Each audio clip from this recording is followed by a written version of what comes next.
Movie के start में हमें बहुत से लोग दिखाए जाते हैं जो बीच पर बहुत इंजॉय कर रहे होते हैं। वो लोग बहुत मज़े कर रहे होते हैं। तभी उनमें से एक लड़का पार्टी को और अच्छे से इंजॉय करने के लिए सबकी मोबाइल्स एक बैग में रख देता है और इसी इंजॉयमेंट में उन्हें एक बहुत बड़ी शेल जैसी कोई चीज़ मिलती है, तो वो उसे मस्ती मस्ती में ही डैमेज कर देते हैं और पार्टी खत्म होते ही वो लोग वहीं पर ही सो जाते हैं। अब सुबह होती है तो सब एक एक करके उठते हैं। अब उनमें से एक लड़की का नाम मार्शा होता है जो कि टेबल पर सो रही थी। आंखें खुलने पर उसकी तबीयत खराब होने लगती है, उसको वॉमिटिंग स्टार्ट होने लगती है। तो सबको लगता है कि ये सब कल की पार्टी की वजह से है। अब वहीं पर ही एक लड़की को क्रो दिखता है और वो क्रो जैसे ही सैंड पर आता है तभी वो सैंड देखते ही देखते उसे अपने अंदर ले लेता है। ये देखकर वो लड़की डर जाती है और वो जल्दी से मार्शा को बताने जाती है कि तुम उस सैंड पर पैर मत रखना, लेकिन तब तक मार्शा सैंड पर पैर रख चुकी होती है। वो बहुत कोशिश करती है कि वो अपना पैर सैंड से बाहर निकाल सके, लेकिन वो ऐसा नहीं कर पाती है। वो अपने हाथों का इस्तेमाल करती है जिसकी वजह से उसके हाथ भी सैंड में चले जाते हैं।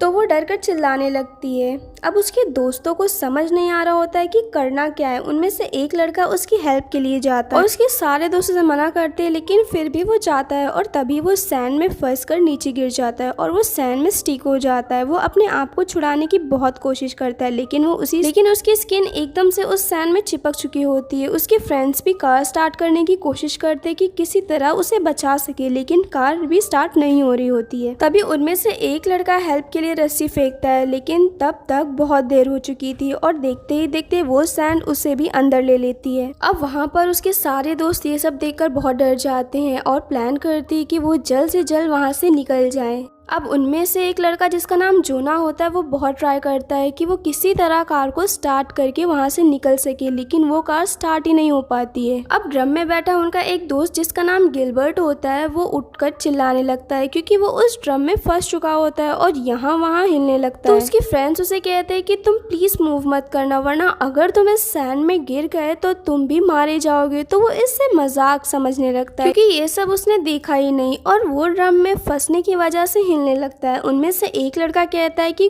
कोई ना कोई हमारी मदद के लिए जरूर आएगा, हमने कॉल कर दी है और बस 2 घंटे इंतजार कर लो। तो गिलबर्ट मान जाता है, जबकि ऐसा कुछ नहीं होता है। उनकी मदद के लिए कोई नहीं आने वाला था। अब वो लोग पूरे तरीके से उस जगह पर फंस चुके थे। अब उन लोगों के पास कोई ऑप्शन नहीं होता क्योंकि अगर वो लोग नीचे उतरते तो सैंड के अंदर चले जाते। तभी उनमें से एक लड़की कहती है कि अभी कल ही तो हमने इस जगह पर पार्टी की थी, तो ऐसा क्या हो गया कि अब हम इस पे चल भी नहीं सकते। तो ये लोग गेस करते हैं कि जो लोग सैंड के ऊपर गए वो उसके अंदर चले गए और ये लोग अभी तक इसलिए जिंदा हैं क्योंकि ये लोग डायरेक्ट सैंड के ऊपर नहीं गए। ये लोग अपने कार्स या कोई ऊंची जगह पर थे जिसकी वजह से इनकी बॉडी उस सैंड के कांटेक्ट में नहीं आती। कुछ देर बाद गिलबर्ट फिर से चिल्लाने लगता है कि उसे अब बहुत धूप लगने लगी है और कब तक उसे ऐसे रहना पड़ेगा। तो जोना उसे सनस्क्रीन देता है जिसे लगाकर उसे थोड़ी राहत मिलती है। तभी उन सब की नजर उसी बड़ी सी शेल पर पड़ती है जिसे रात में उन लोगों ने जाने अनजाने में डैमेज कर दिया था। वो लोग उसे ध्यान से देखते हैं तो उन्हें पता चलता है कि ये तो किसी क्रिएचर या मॉन्स्टर का एग है। अब उनमें से एक लड़की सैंड पर कुछ खाने की चीजें फेंकती है तो वो सैंड उसे भी अंदर ले लेती है। इसी तरह से वो और दूर फेंकती है जिसकी हेल्प से उन्हें ये पता चल जाता है कि ये क्रीचर कितनी दूर तक फैला है। अब जोना कहता है कि हम इस तरह तो कुछ नहीं कर सकते, हमें खुद को बचाने के लिए कुछ न कुछ करना होगा। तो वो 2 बोर्ड लेता है और एक एक करके वो आगे बढ़ता है, लेकिन जैसे ही वो टेबल तक पहुंचता है तो बोर्ड होने लगता है तो वो इम्बैलेंस हो जाता है। इसी बीच उस सैंड में से कुछ टेंटिकल्स बाहर आते हैं जो जोना के पेट को टच करती है, लेकिन किसी तरह जोना खुद को संभाल कर टेबल तक जाता है। तभी जोना के फ्रेंड्स उसे देखकर डर जाते हैं तो जोना देखता है कि उसके पेट पर काफी गहरा जख्म हो चुका होता है, लेकिन किसी तरह वो टेबल के पास रखे बैग से खाने की चीजें ढूंढता है और लकीली उसे मिल भी जाती है। लेकिन जब वो खुद उसे खाता है तो उसके पेट में दर्द शुरू हो जाता है और तो और उसे वॉमिटिंग स्टार्ट हो जाती है। जब वो अपने पेट की तरफ देखता है तो काफी ज्यादा जख्म हो जाते हैं। तो उसके सारे फ्रेंड्स ये देखकर घबरा जाते हैं, लेकिन जोना उन्हें कहता है कि मुझे कुछ नहीं हुआ है और तुम सब अपने सेफ्टी पर ध्यान दो। और वो बैग में से सबको ड्रिंक्स निकाल कर देता है ताकि इन सब की तो प्यास तो बुझ सके। लेकिन तभी उसके पेट में बहुत दर्द होने लगता है, साथ ही साथ खून भी आने लगता है। तो उसकी दोस्त ये देखकर बहुत रोने लगती है तो जोना उसी जगह पर लेट जाता है। तभी कार में बैठी एक लड़की कहती है कि हम सबके फोन कार की डिग्गी में है, हमें कुछ ना कुछ करके इसे निकालना चाहिए ताकि हम मदद बुलवा खुलवा सके, लेकिन कार में बैठे बैठे डिग्गी खुल ही नहीं सकती थी। तो उनमें से एक लड़की हिम्मत करती है और कहती है कि मैं ये डिग्गी खोलूंगी। वो उसे खोलने की कोशिश करती है लेकिन नहीं खोल पाती है। तभी उसकी दोस्त उसे एक कपड़ा देती है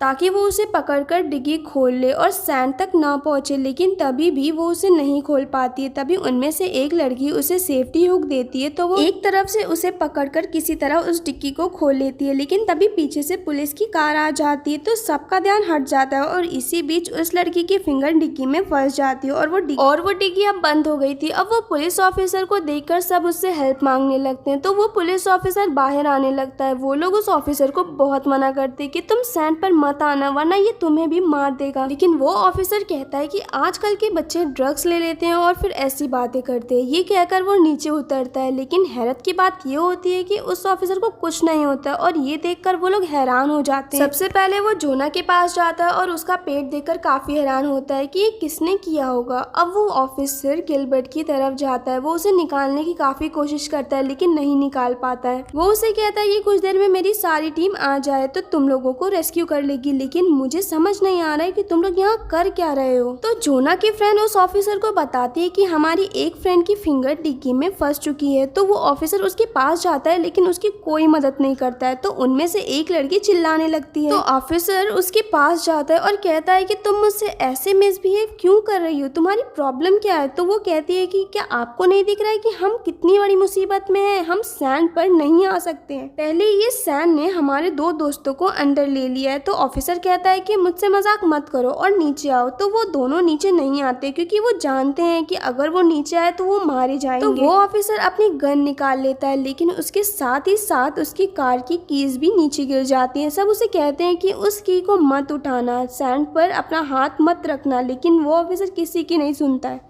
और कीज उठाने के लिए सैंड पर हाथ रखता है। तो वो सैंड उसके हाथ को अंदर लेने लगती है। तो उस ऑफिसर के पास पेपर स्प्रे होता है जिसकी हेल्प से वो सैंड पर स्प्रे कर उस ऑफिसर का आधा हाथ वो क्रिएचर अपने अंदर ले चुका होता है, यानी कि उसका हाथ कट चुका होता है। उसे बहुत दर्द होता है और वो चिल्लाने लगता है। तो वो लड़की नीचे आती है और पेपर स्प्रे अपने पास रख लेती है और वो ऑफिसर देखते ही देखते अंदर चला जाता है। अब इन लोगों को समझ आ जाता है कि उस ऑफिसर को इसलिए कुछ नहीं हो रहा था क्योंकि उसके जूते मजबूत थे। तो वो लड़का कहता है कि तुम मेरी तरफ टॉवल फेंको और उसे हम अपने पैर पर बांध कर यहाँ से निकल सकेंगे। जब उसके साथी उसकी तरफ टॉवल फेंकते हैं तो वो उसे कैच करने के चक्कर में नीचे गिर जाता है और नीचे गिरते ही उस सैंड से बहुत सी टेंटिकल्स निकलने लगते हैं। वो उसकी बॉडी से चिपक जाती है और उसका खून पीने लगती है और देखते ही देखते उसके साथ भी वही होता है जो बाकियों के साथ हुआ था। जोना की दोस्त कार में बैठी एक लड़की को कहती है कि ये ग्रिल सीधी करके रखो और एक एक को उतार कर रखती है और उस जगह से जंप करके कार में आ जाती है। अब वो दोनों मिलकर उस लड़की के फिंगर्स को गाड़ी की डिग्गी से निकालने की कोशिश करते और कामयाब भी हो जाते हैं। उसी तरफ गिलबर्ट काफी देर से उस ड्रम में फंसा होता है जिसकी वजह से उसे स्वेलिंग होती है और साथ ही साथ खून भी आने लगता है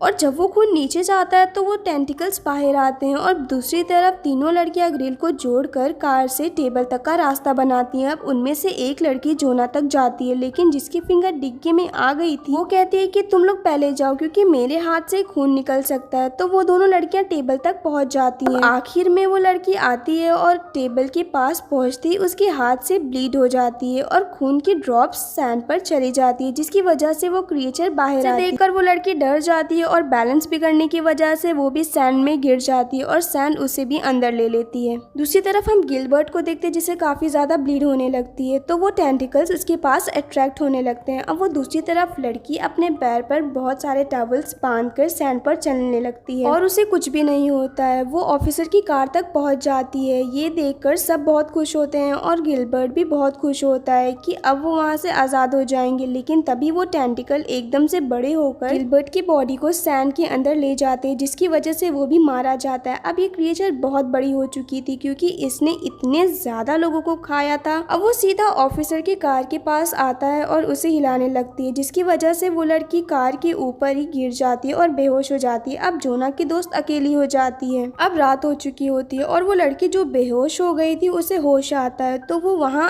एयर बाथटब बिछाती है और वो लोग वहाँ से गाड़ी तक पहुँचते हैं। जब उनके पीछे पीछे जोना की दोस्त आती है तो वो क्रिएचर क्रिएचर अपने टेंटिकल से गाड़ी का दरवाज़ा बंद कर देता है और जोना की दोस्त किसी तरह कार पर आ जाती है और उसके पास पेट्रोल होता है, तो वो क्रिएचर पेट्रोल को पकड़ लेता है। अब जोना की दोस्त दूसरा कैन उठाती है और पेट्रोल चारों तरफ कार के छिड़कती है। पेट्रोल उस क्रिएचर के ऊपर भी जाता है और उसके बाद वो आग लगा देती है, जिससे क्रिएचर के टेंटिकल्स पर भी आग लग जाती है और वो तड़पने लगता है। अब जोना की दोस्त कार में ही चली जाती है, तो वो क्रिएचर कार को खोलने की कोशिश करता है, लेकिन जलने की वजह से उसकी ताकत कम हो जाती है और वो सैंड के अंदर चला जाता है। अब ये लोग कर उसी कार में सो जाते हैं। अब सुबह होती है तो कोई आदमी उसकी कार पर नॉक करता है। तब जोना की दोस्त नीचे उतरती है और अपना पैर सैंड पर रखती है, लेकिन उसे कुछ नहीं होता है। दोनों वहाँ से चली जाती हैं और क्रिएचर जलने की वजह से मर जाता है और जोना की वहीं पर ही मौत हो जाती है। लेकिन मूवी के लास्ट सीन में हमें ये पता चलता है कि वो क्रिएचर मरा नहीं है और वो समुंदर में है, और यहीं पर ये मूवी एंड हो जाती है। Thank you for watching.